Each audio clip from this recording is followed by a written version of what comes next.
When President of United States says he ordered a large-scale strike before sunrise, and then tells cameras that Venezuelan President Nicolás Maduro and his wife Cilia Flores were captured and flown out toward New York courts, the legal question is no longer background noise. It becomes the story itself. In Caracas, people reported explosions and the roar of aircraft. Strikes hit military sites, and for a time, parts of the capital went dark. Officials briefed that elite units were used to snatch Maduro from a safe house, and that operation was designed to put an indicted defendant on American soil. Trump frames it as justice, not conquest. He calls Maduro the head of a narco-terrorist organization, points to terrorism and drug charges in New York, and insists the kinetic action was only to protect team executing arrest. But then he also says United States will run Venezuela until there is a safe, proper, and judicious transition. He says he is not afraid of boots on the ground, and he talks about oil as if it is receipt that will pay for everything. Money, he says, coming out of ground. That mix of language matters. An arrest warrant does not require you to hit air defenses and then discuss administering another country's resource sector. This is why so many people immediately feel déjà vu. Not because Venezuela equals Iraq, but because logic sounds familiar. Hit first, figure out governance later, and promise it will be self-financing. And this operation did not fall from sky. For months, Washington had escalated in Caribbean and Eastern Pacific.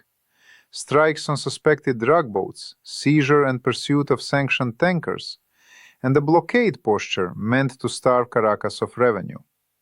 In November, U.S. government designated alleged networks tied to Maduro, like Cartel of the Suns, as terrorist organization, which is a legal move that quietly changes vocabulary from policing to war.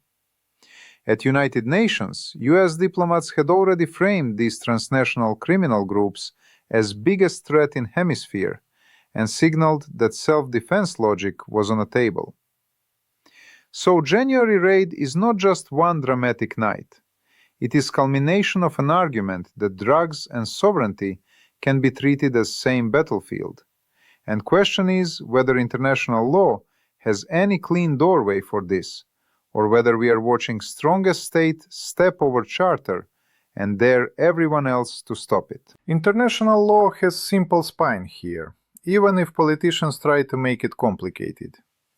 The UN Charter bans use of force against territorial integrity or political independence of another state. Article 2.4 is default setting built after 1945 to make invasions abnormal. There are only a few narrow exits. One is Security Council authorization. Nobody credibly claims there was one, and even if an emergency meeting is called, Washington can veto anything with teeth. Two is consent. Venezuela can invite foreign forces in, but here Caracas says it was attacked, and in any case consent has to come from authority that genuinely governs territory, not from whoever you wish would govern it. That leaves the usual escape hatch, self-defense under Article 51. The US will argue it acted in self-defense against narco-terror threat, that Maduro's network kills Americans through drugs and organized violence, and that removing leadership was necessary to stop ongoing attack. But self-defense in international law is not "we have a serious problem." It is tied to armed attack or an attack that is truly imminent, and response must be necessary and proportional to stopping that attack. Even sympathetic lawyers will tell you, you cannot upgrade every cross-border crime into a license for airstrikes and abductions, because then every state can manufacture legal story for whatever neighbor it wants to punish. When experts look at this case, they focus on missing piece. Where is evidence that Venezuela was about to attack United States with armed force, or that there was an imminent strike that only bombs and commandos could prevent? Drug trafficking is lethal, yes, but lethality does not automatically equal armed attack in charter sense, and it becomes even harder when you cannot prove traffickers are instruments of Venezuelan state rather than criminal actors moving through region. If Washington tries to sell this as law enforcement, serving indictment, then there are extradition treaties, mutual legal assistance, Interpol, and diplomacy.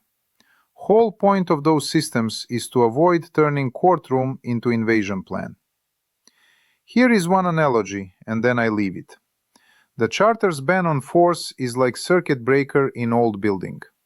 It trips not because life easy, but because too much current burns wiring. You can bypass breaker and lights come back for a moment, and you can tell yourself it was for safety, but you also remove last device that prevents fire from spreading to every floor. That is why some legal scholars use heavy phrase crime of aggression and point back to Nuremberg logic.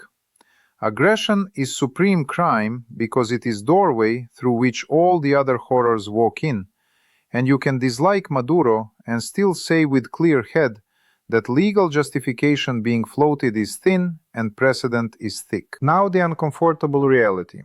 Consequences will be shaped less by what is legal and more by what can be enforced. In theory, Security Council can impose sanctions, arms embargoes, travel bans. In practice, when accused state is permanent member, Council becomes courtroom where defendant holds gavel. UN Secretary General's office is already warning this sets dangerous precedent and stressing charter must be respected, while Venezuela and Colombia push for emergency council meeting with backing from Russia and China. And Washington repeats that it is acting under Article 51 and that this is not regime change. But world hears two messages at once, legal message and power message. Allies get trapped in bad geometry. Britain's Prime Minister says UK was not involved and that everyone should uphold international law. Diplomatic language for do not drag us into this. Some governments in region will condemn as imperialism. Others will quietly cheer because they hate Maduro, and most will hedge, waiting to see whether US actually occupies ground or simply extracts prisoner and declares mission complete. Yet even if guns fall silent tomorrow, damage to rules can continue. Once a great power shows it can remove a sitting head of state by force and justify it as self-defense against narco-terror, other powers will copy template. You already hear warnings that this weakens Security Council further and invites opportunists to test other red lines, because they will say, you did it too. And inside Venezuela, removing Maduro does not automatically produce stable democratic transition. It can create vacuum, fragmentation inside armed forces, and nationalist backlash, especially when foreign leader talks about being reimbursed from oil and getting the oil flowing. That sounds like trusteeship or occupation, whether you intend it or not. And occupations have habit of creating resistance faster than they create legitimacy. So here is tough question everybody dancing around. If you accept this operation because you believe Maduro criminal, do you really want world where strongest states decide who is criminal in weaker states and then enforce it with missiles and raids? Watch 3 concrete indicators in next days. Whether Washington provides detailed self-defense notification to Security Council, not just slogans. Whether US military action stops with arrest or expands into stabilization. And whether Venezuelan institutions accept any transition that is not seen as foreign imposed. Because if those indicators go wrong, then legal debate becomes footnote, and we will be living in a world where circuit breaker has been removed and sparks already flying.